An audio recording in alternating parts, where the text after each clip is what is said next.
మెదక్ జిల్లా వెల్దుర్తి మండల కేంద్రంలోని పురాతన దేవాలయం అనంత పద్మనాభస్వామి దేవాలయంలో ప్రత్యేక పూజలు నిర్వహించారు. అనంత చతుర్దశి సందర్భంగా స్వామివారికి విశేష పూజా కార్యక్రమాలు నిర్వహించారు. కాకతీయుల నాటి పురాతన దేవాలయం అనంత పద్మనాభ స్వామి దేవాలయం అభివృద్ధికి ప్రభుత్వం కృషి చేయాలని స్థానిక మహిళా మండలి అధ్యక్షురాలు కొత్త ముక్తాబాయ్ ప్రభుత్వాన్ని విజ్ఞప్తి చేశారు. ఈ కార్యక్రమంలో రాష్ట్ర ఫిషరీస్ కమిటీ కార్యదర్శి తలారి మల్లేష్, మాజీ ఎంపీటీసీ సుధాకర్ గౌడ్, నరసింహారెడ్డి, అశోక్ గౌడ్, వార్డు సభ్యులు కుమార్ తదితరులు పాల్గొన్నారు.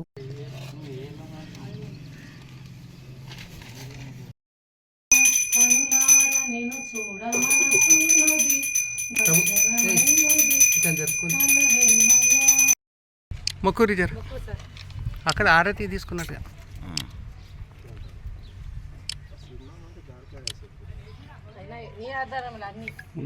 నా పేరు ముక్తాబాయ్. చాలా పురాతనమైన ఆలయం కాకతీయ రాజులు కట్టినది.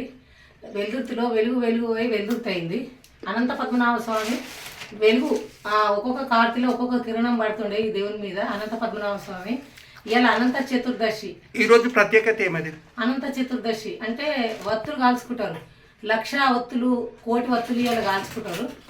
అదేంటంటే సుమంగలిగా ఉండాలి, పిల్లలు బాగుండాలి, ఆరోగ్యాలతోటి ఇలాంటిగా. అది అనంత నోము ఉంటుంది. అనంత పద్మనాభ స్వామిది మొక్కు ఉంటుంది అన్నట్టు. అనంత పద్మనాభ స్వామి వ్రతం చేసిన వాళ్ళే అనంత పద్మనాభ స్వామి ఒత్తులు కాలుస్తారు. కాబట్టి ప్రతి సంవత్సరము అనంత చతుర్దశి సందర్భంగా ఇక్కడ ఒత్తులు కాల్చుకోవడానికి భక్తులు అధిక సంఖ్యలో వస్తారు.